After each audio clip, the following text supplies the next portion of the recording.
Hi everybody, welcome to Beyond the Lines. My name is Sarah, I'm the artist Pan Pinselgeschichten, and today I'm gonna work in the Outlander book. This week I am starting a new piece and I'm gonna pull it out again, like with pretty much any page in the Outlander book.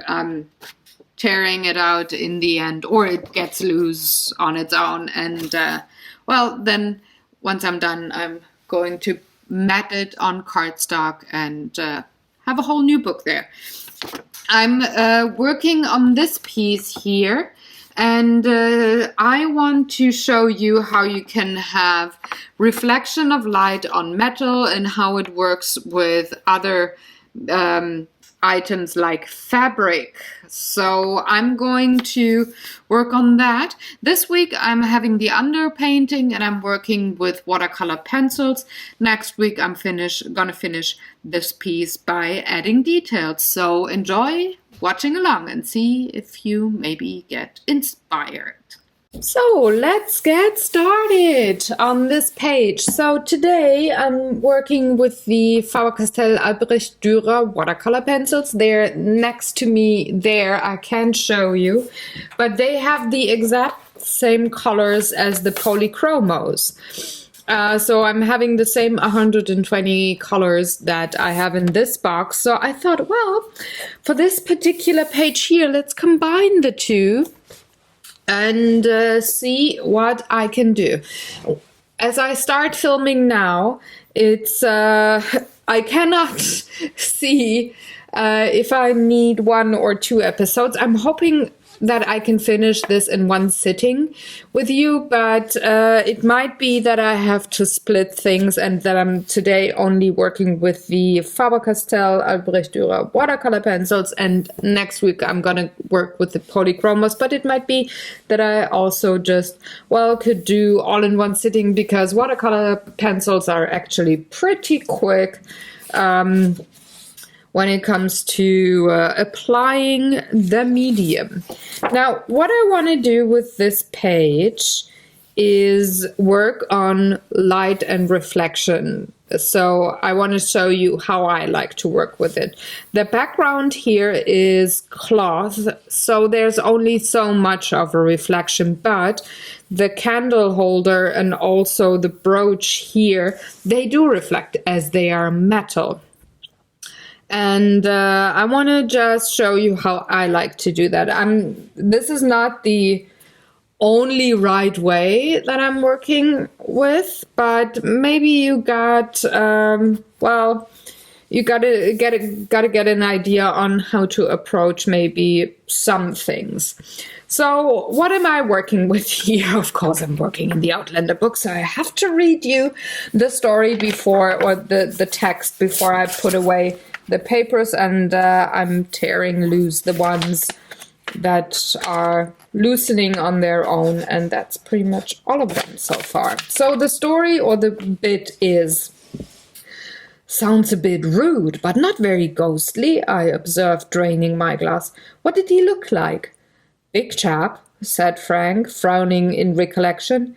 And a Scot, in complete Highland rig-out, complete to sporran and the most beautiful running stag brooch on his plate. I wanted to ask where he got it from, but he was off before I could.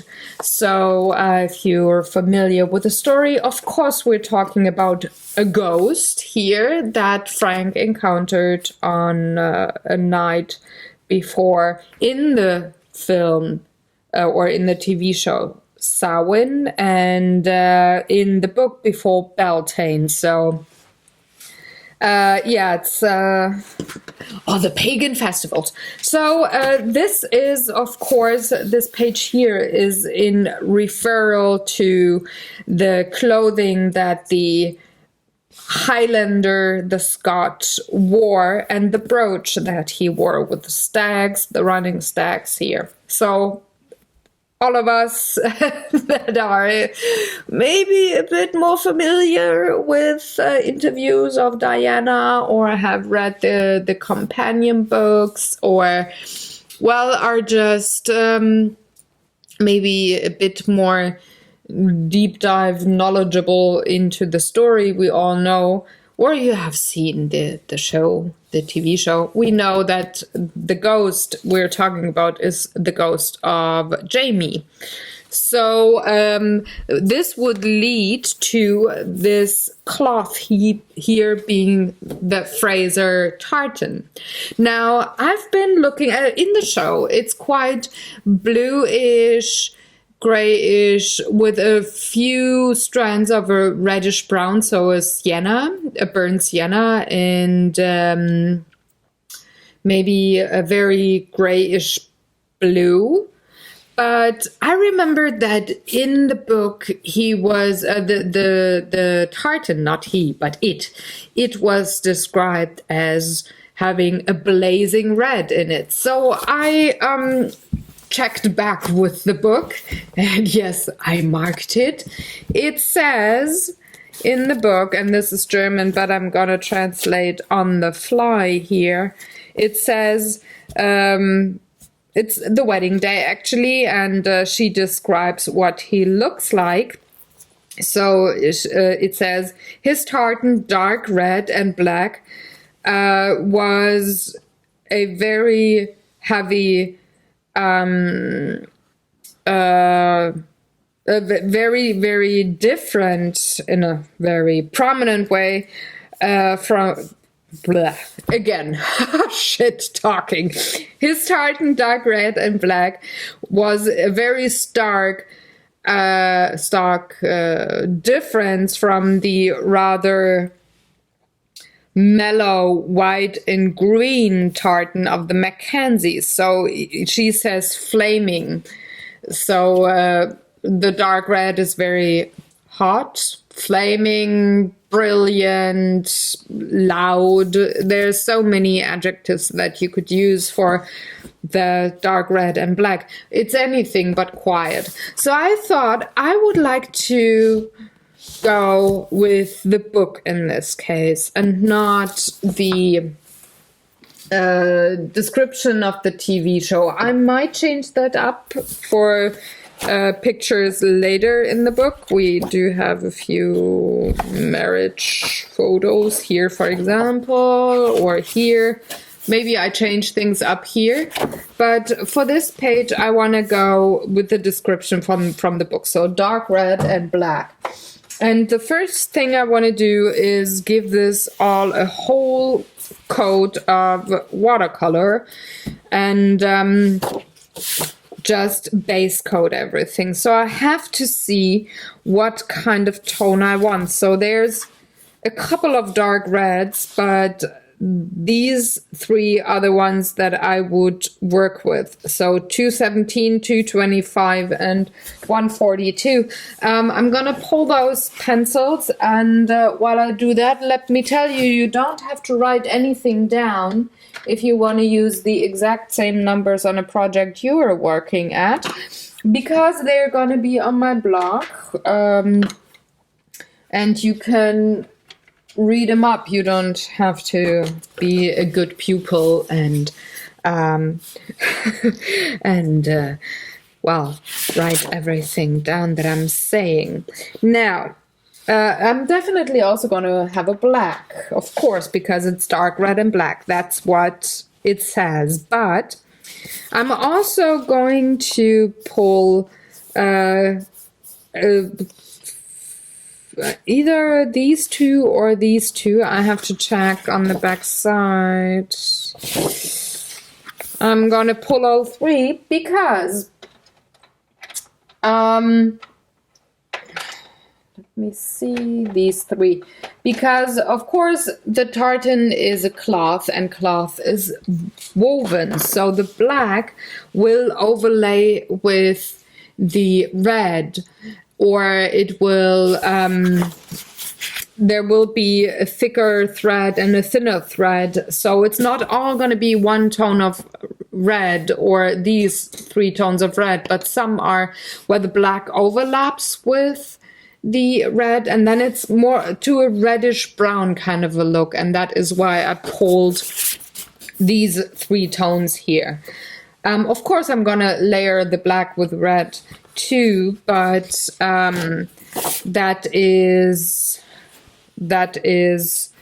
a thing for later. Now, the brooch is supposed to be silver, so I am going to pull the cold grays there here.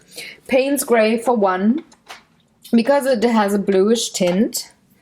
And I'm also going to pull the 233. It's not the lightest of the grays that I have, but I think these two here won't really show up, so I can actually do more with the 233 here, just to have you see things. I might add a tiny bit of silver later. Oh, I could actually pull that pencil already. I'm probably gonna add a tiny bit just to give it a shimmer. For the candle, I'm gonna use pretty much the same grays, but I'm gonna add the 175, which is, I have to find it here. It's a dark sepia, which is a brownish, almost black, but I could layer it and give it more of an ancient feel. Then I need, of course, colors for the candle. I do have the black for the, what's it called? For the string? I don't know what it's called, but I need a gray color and a skin tone color. So I'm going to go with 272. No, 271. That's the one. Do I want? No, maybe 272. 272 for the candle. It's a warm gray. And I'm also gonna go with the cream here for,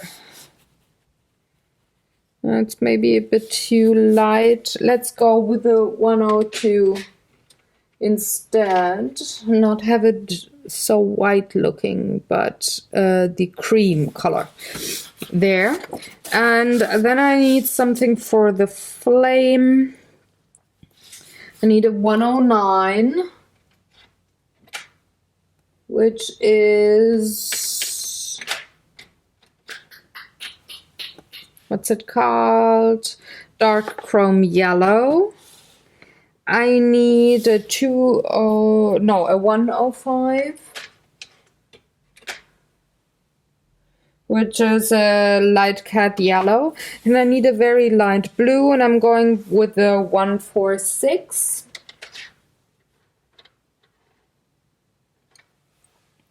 which is sky blue, because on the lower part the candle has a blue there. And for this pattern here and there, what am I gonna take? I'm gonna have these in the grays and silvers, but this one here, I actually want to have a brownish tone, or maybe a yellow. Yeah, let's take a yellow.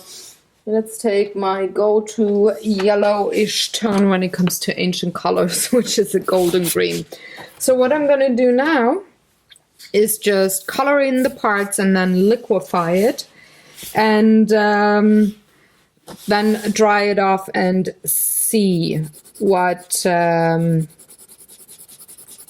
want to layer next. And it might be that it's already enough with one layer of watercolor, and I have enough pigment to then go on to the polychromos and intensify things, shade things, make things stand out. But it might also be that I have to add one more layer of color there. So let's go with the blue. And the yellows.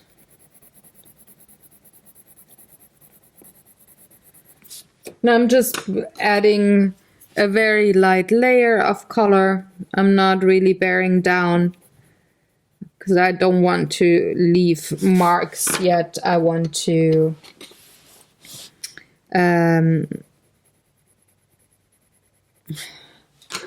be able to add layers later. So let's add a bit of the cream color. Now, I said earlier that of course I'm gonna have reflection in the metal parts on this page, but also of course the cloth will react to the candlelight. Now the question would be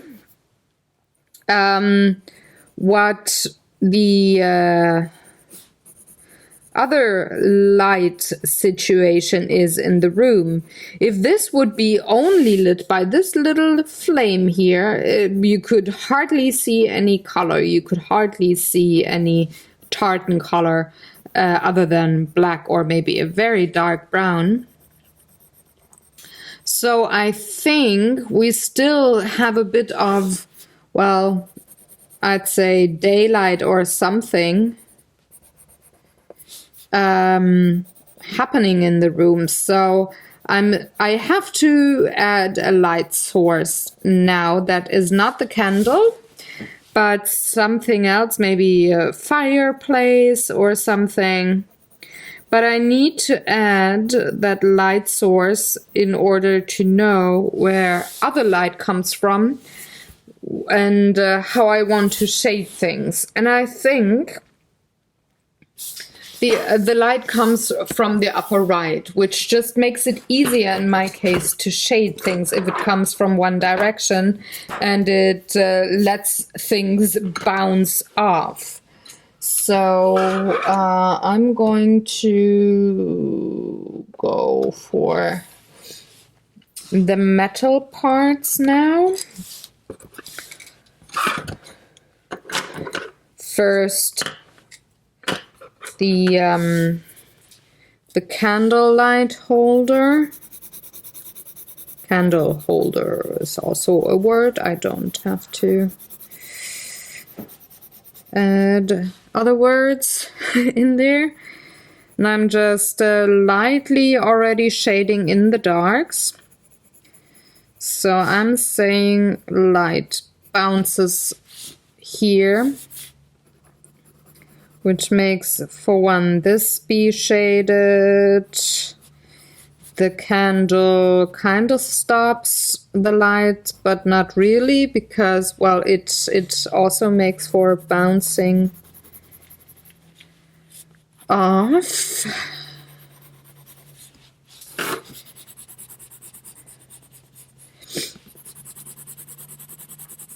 And I don't have to stay within all these tiny patterns here, because I'm going to add that detail later with colored pencils. Don't have to take care of that. I just want the color laid down, and I want to have enough pigment so that I have the watercolory look of this page, the artsy look, and then I can add a bit of detail later on with the colored pencils. See, I can be rather well, not so detailed, but more on the faster side to color things in. And I don't have to take care of the lines showing because I'm going to liquefy that pigment, and by doing that in a certain way I will lose the lines. So of course there's a shadow right here underneath this candle holder. There's a shadow, and it's more prominent here on this side than it is on the other, because again light comes from the right in my case, so the shadow is heavier and darker on this side, but still there's a very light shadow here. Then I'm also gonna darken the rim a bit.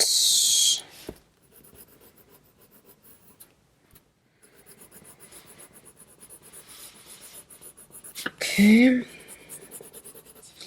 I'm gonna add more here.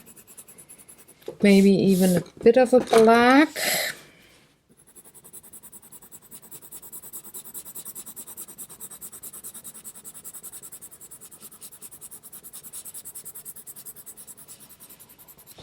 Not too much though, I still want things to be darkened later.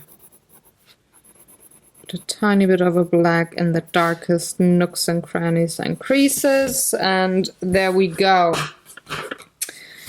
Gotta, whoopsie daisy. So, okay. Oh, I gotta add a bit of sepia as well because this is an older thing. So it's not as shiny anymore as the brooch is going to be, which is polished, of course. Let's add a bit of browns here in those patterns.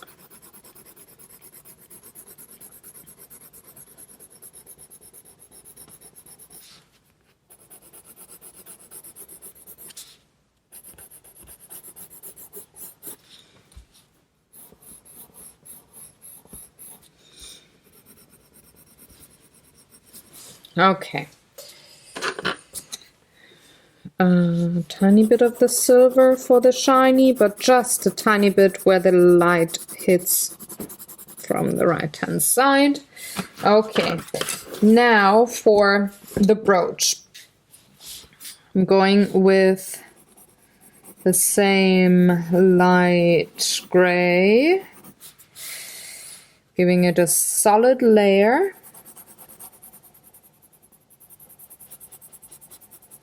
Then I'm going to add the darks and the silver, and then I can already color in the tartan. I'm not gonna add any sepia to the brooch because again it's probably quite polished because, well, it's either in the sporran when it's not used or it's on the tartan on the plate. Excuse me. So though it might be a bit more prone to the weather, it's also polished, I think, because it's just in use.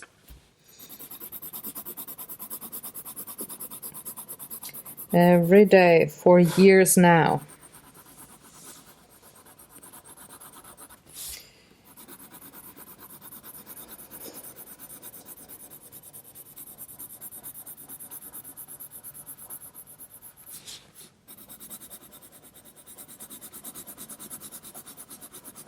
Again, I'm not taking care of the pattern here. This is what I will work on when I adding the colored pencils that I'm not gonna liquefy. So this one, but I need a bit of the dark here.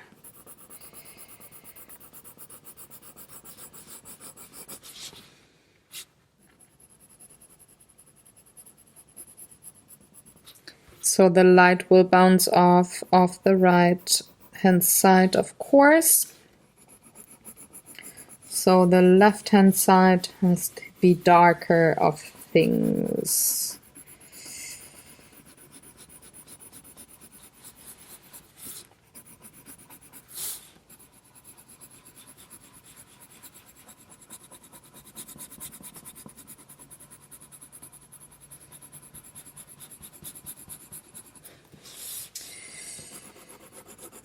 side darker, but this part here is in shadow as well, because this one is before that, so the light doesn't necessarily hit it right away.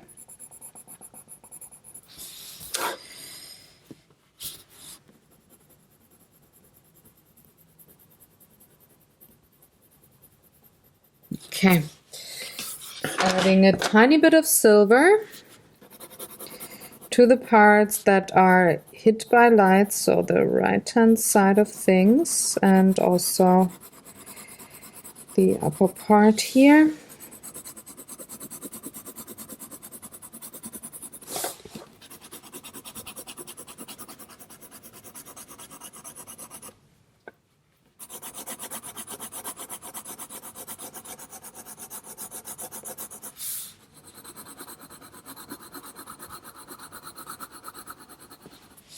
Okay.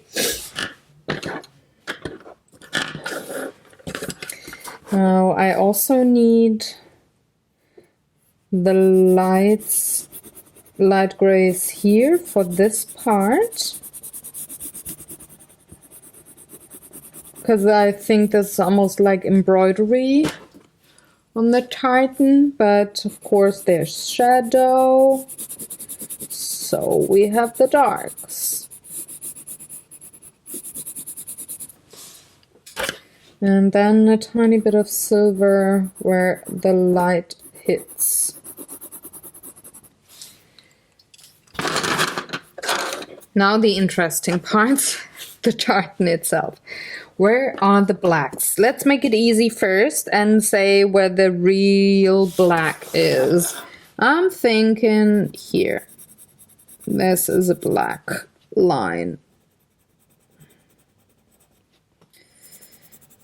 So this has to be black.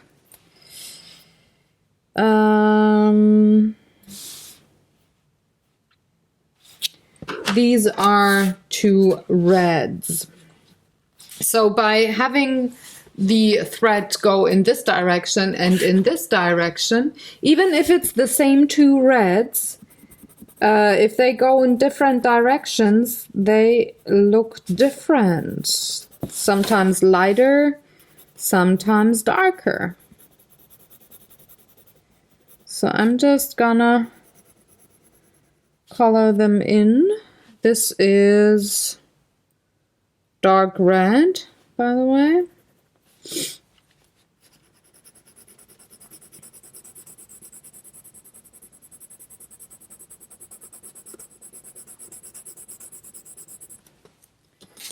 And then I'm going to use middle red cat for this part in the middle. But we do have, oh no, let's use one of the brownish tones, because I think this is one of the lines where the black and the red come together. This would also be one. Let's just... Once you have the color down, it's not that difficult anymore, but laying down the color first for the tartan is, yeah, maybe a bit more difficult / hideous, because you have to make sure that you have the right lines for everything, you know. So this is a darker one as well, I say. But next to it is a light one. So let's add the light red for this one. I think next to the embroidery is the black. So I'm going over the dark purple, brown, maroon color with it, because I think it's a black here. I also think black is here. And here. I think I'm just going for the smaller or the more narrow lines that I think they are black. So this would be black, and this would be black, but this one would be maroon. Might be that I'm not in the need for hold on, this is a black for every dark brown maroon color, but I maybe just need one because I still have 2 pencils that I haven't used yet. But we'll see what the rest of the pattern does. I think this is another black line.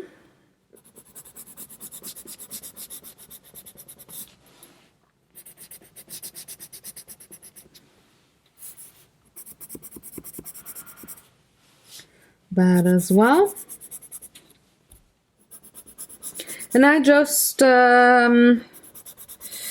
well, I decide intuitively if this is a black line or a red line, and also I look how much black and how much red I already have in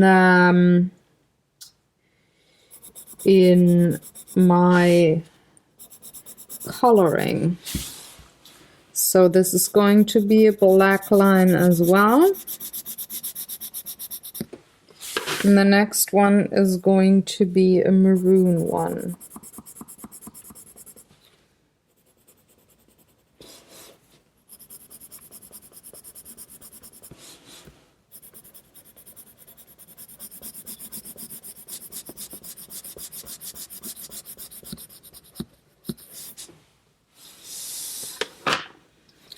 Then on the upper part, it's gonna be the dark red and the medium red. So this was the dark one. Let's go with medium. And this one is maybe a bit more of a brighter red because it also has a more narrow part going down here.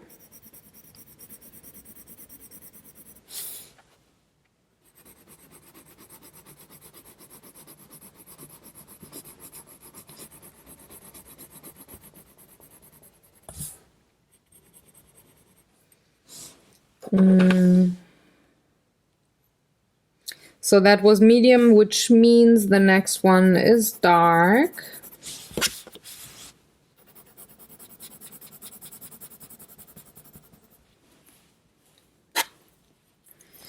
And another,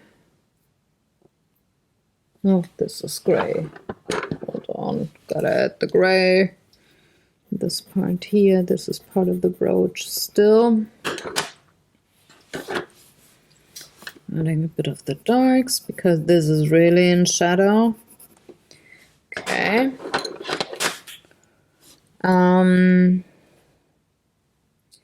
Need the dark red.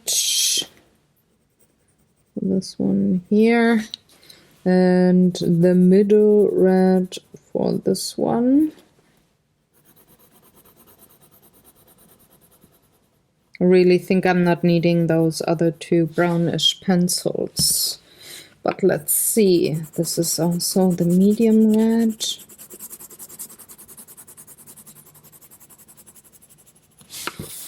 And then another dark red one here.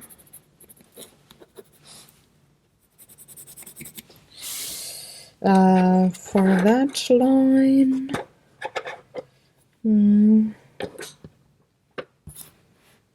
No, I think I want,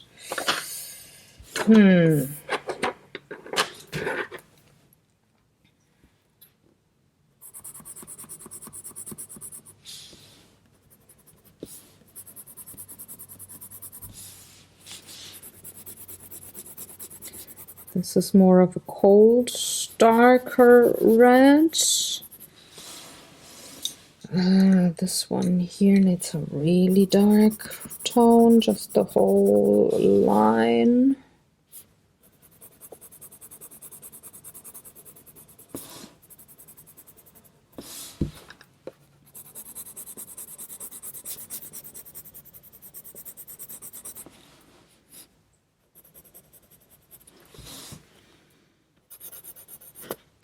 And again, because these are watercolor pencils, I don't have to be too careful on how I'd color those in, where the lines go and stuff, because I'm going to liquefy all of that pigment in a minute. Ta-da! And dark red line here. This one is one of the more pinkish dark reds again, because it's one of those narrow lines, so it can be having a bit of an oomph here.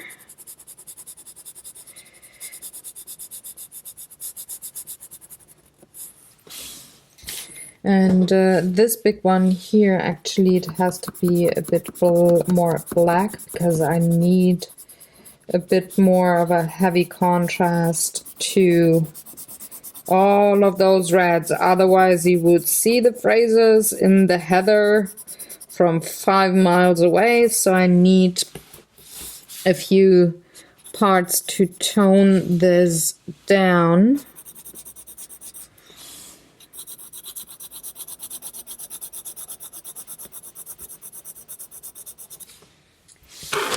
Dark red.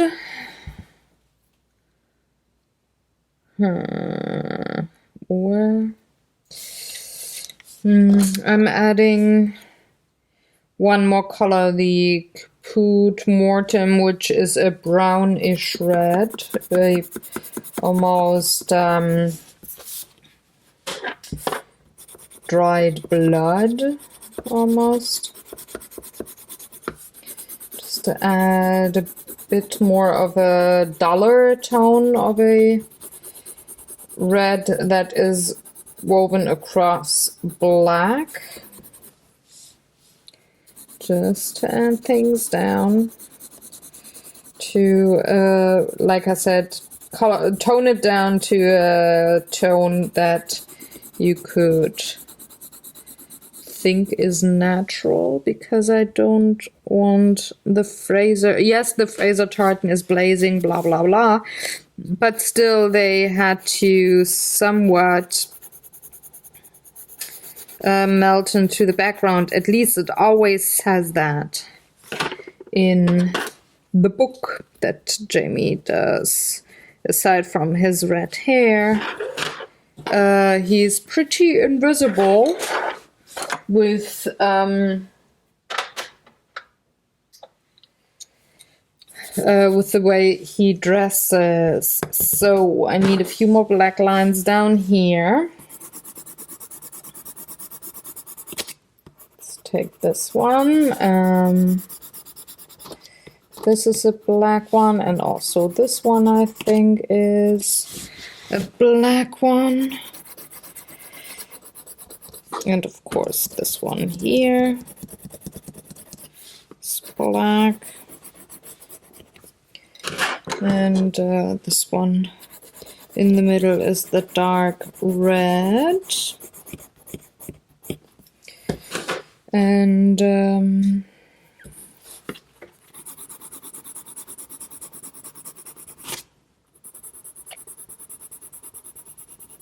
this is the dark red with the medium red.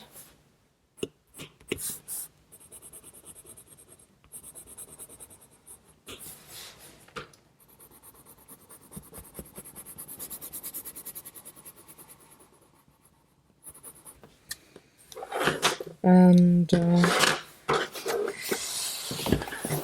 down here it's only dark red.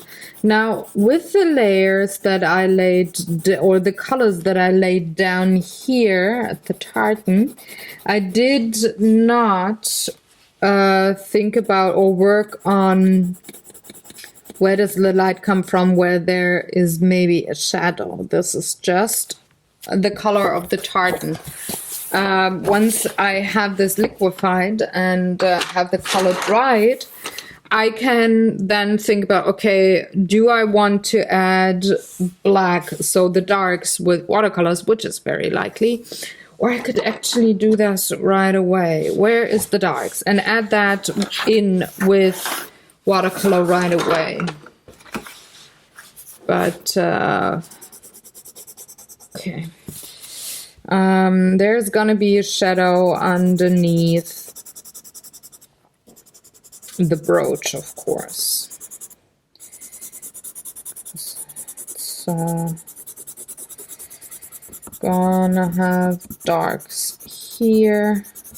So I'm just going over the parts where there's shadow with the black. There's still red coming through, but it just looks like a shadow. Would I have just had it black, it would have looked totally different and maybe not like a shadow, but more like, oh, the pattern is black. But by layering the black over the red, it looks like a shadow then, you know? So shadows here. But I also...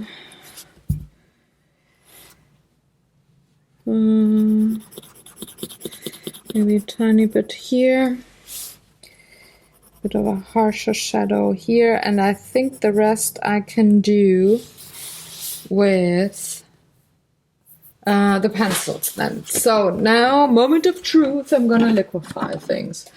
So I'm taking a medium-sized brush and a smaller brush, and I'm going to start with, where's my, oh, I need a new paper towel.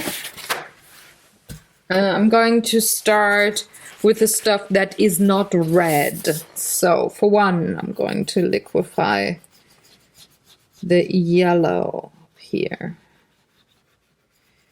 I'm pulling in a tiny bit of the black because that again is a natural shadow already, or it is maybe looking a bit dirty or a bit ancient, you know, a bit older, not ancient but older.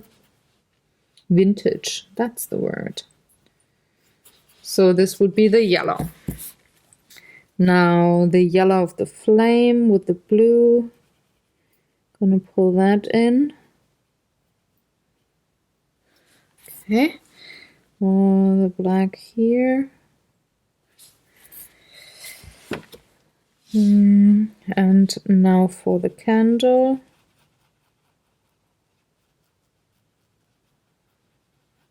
Just liquefying the warm gray and the cream.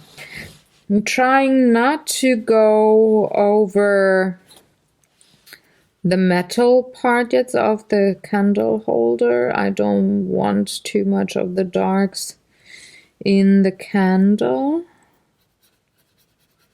Want to keep most of the cream color.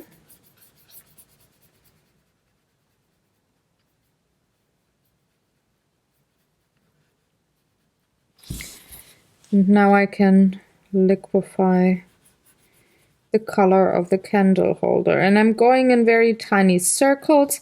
Like that I get rid of the lines from the pencils. And also it adds to the watercolory look if you have like a few pools maybe that you could have.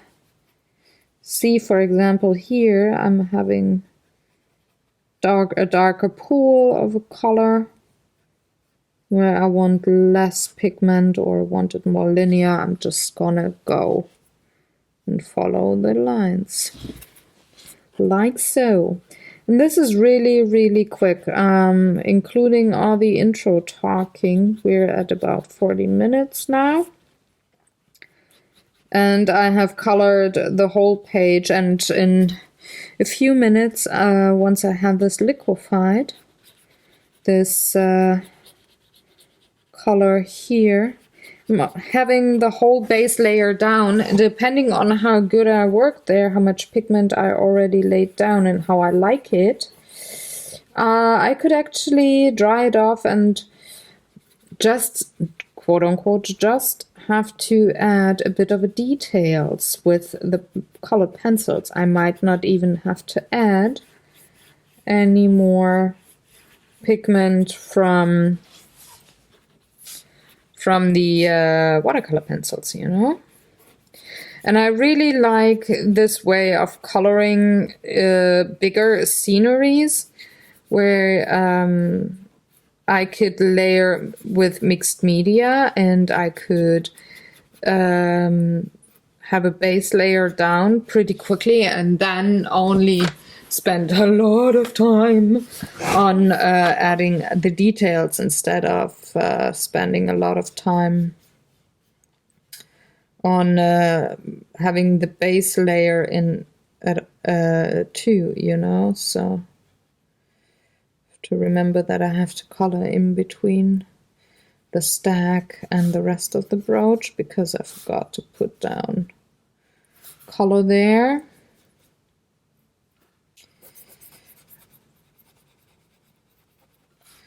See, this is pretty quick. And you don't, I mean, the more intricate the painting or the piece that you're coloring is, of course, it takes a bit longer and you have to maybe be a bit more careful with where you lay down color. But if you have these big chunks of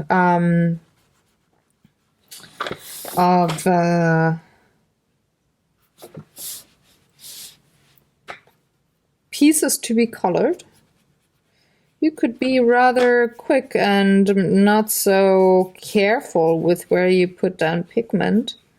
Just base layer it. Don't have to think about, oh, are you going to see the lines? No, you won't. You just have to pull the pigment a bit and work in small and or large ovals while you liquefy.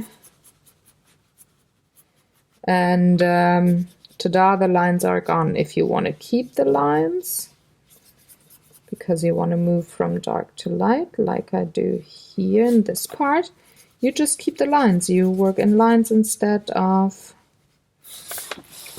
ovals. See, on this part here, I want the bottom to be darker and the upper part to be lighter, so I'm not gonna work in ovals there. Okay, I need to liquefy the handle. Well, not the handle, but the color on the handle. There we go.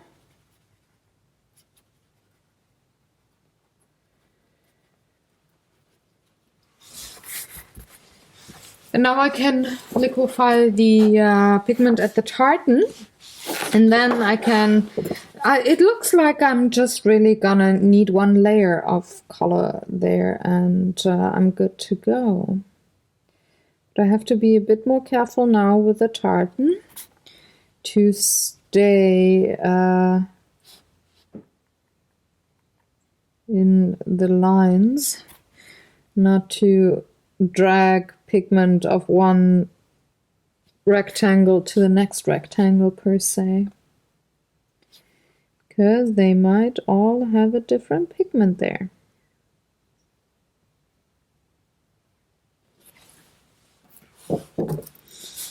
So that might need a sec longer, but it's not gonna take forever.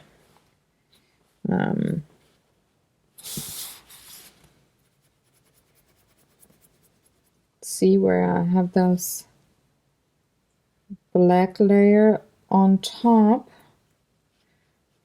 just can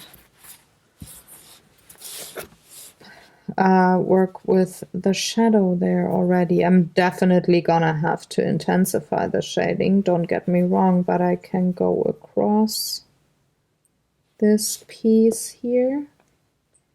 don't have to be careful because it's all going to be the same. It's dark enough underneath the brooch that you don't necessarily see differences in dark red, and dark red, but it's all the same in this case. Be a bit more careful with the black. There we go.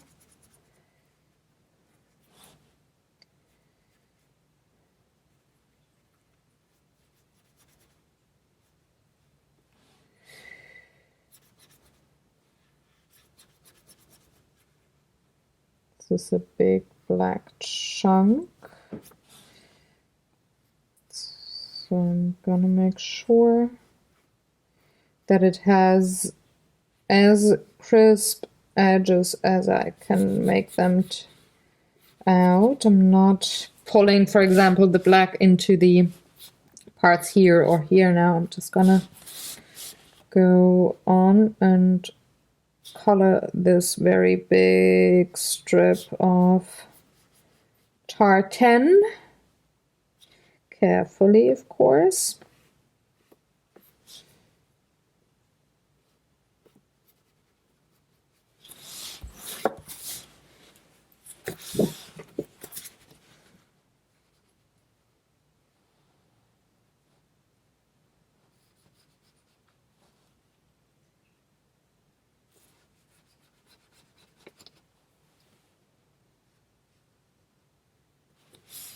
Okay, now I have to clean my brush from the black, and now I can go on and liquefy the reddish parts here,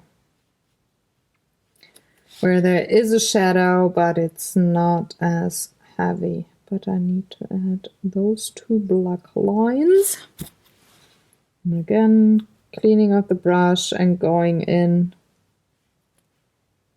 only then to liquefy the rest of the pattern.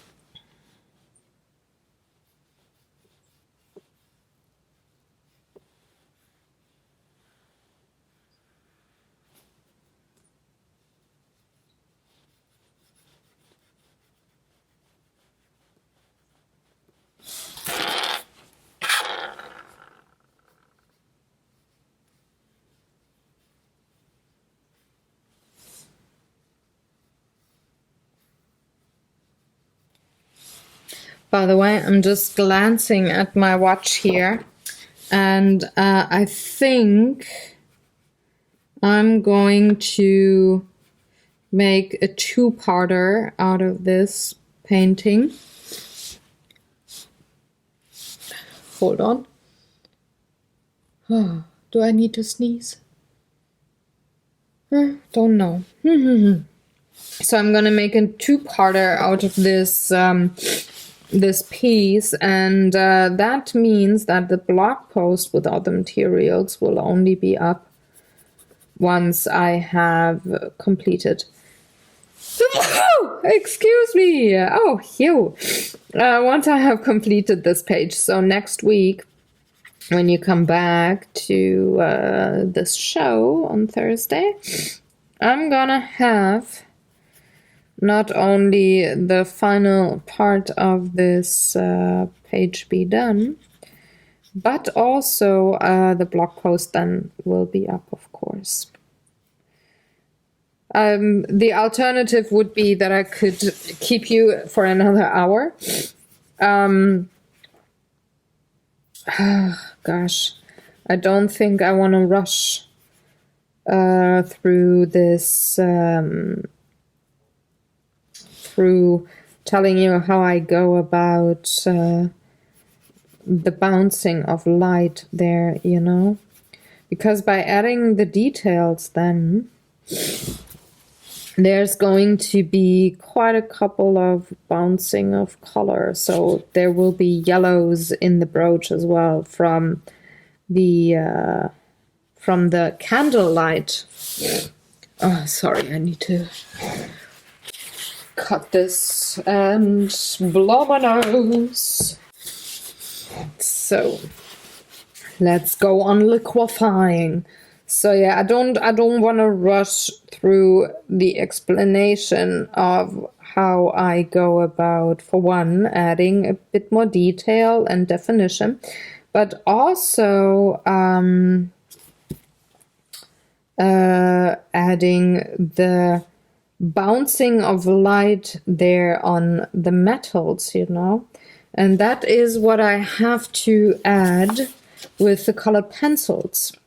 So I think, otherwise I could keep you for another 1.5 hours here, but then 2.5 hours for one lesson or one watching along, whatever you want to call it, of the Beyond the Lines show. Might be a bit too long, don't you think?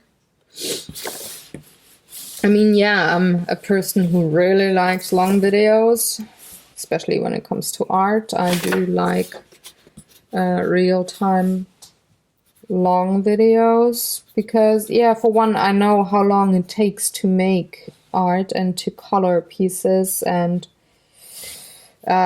stuff, but still, I want to make sure that I, for one, don't keep you too long, and second, I don't rush through explanations of stuff that I want to talk about, you know?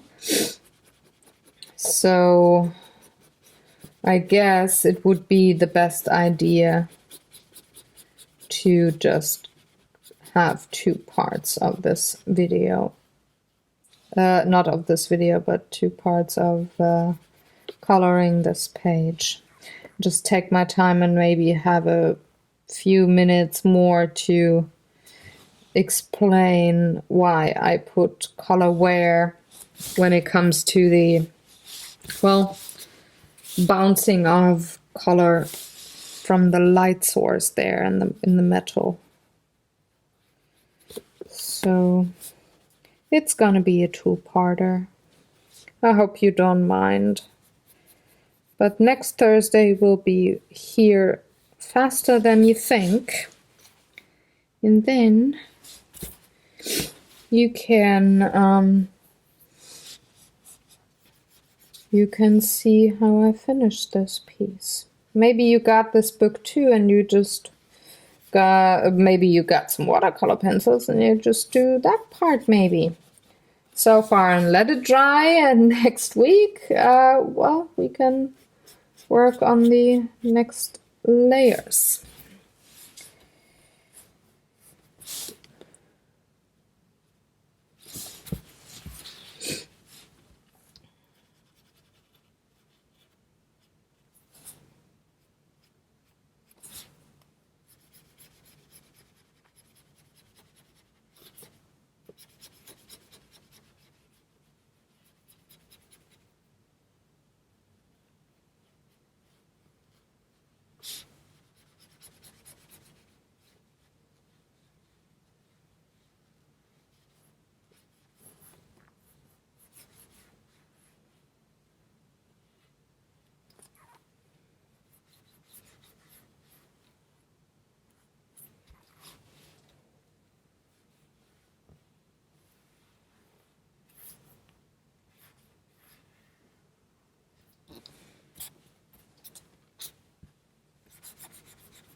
So there we go. Now I can't smudge anything anymore, so I can actually have this book lay straight again. I'm sorry for having it tilted all the way, but well, this is how I have to prevent smudging because, well, left-handed. Yeah, this is it. I'm going to continue this piece next week. Also, then next week, the blog post will be up with all the materials, so stay tuned for that. And thank you very much for watching. If you have any questions or comments, let me know in the comment section below. Also, let me know if you have this book and you're maybe coloring along with me. That would be awesome. I would also love to see your work then, and maybe you send me a photo. Take good care, everybody. Do all the good YouTube stuff, like, share, subscribe, and I'm gonna see you in a week. Take good care. Bye.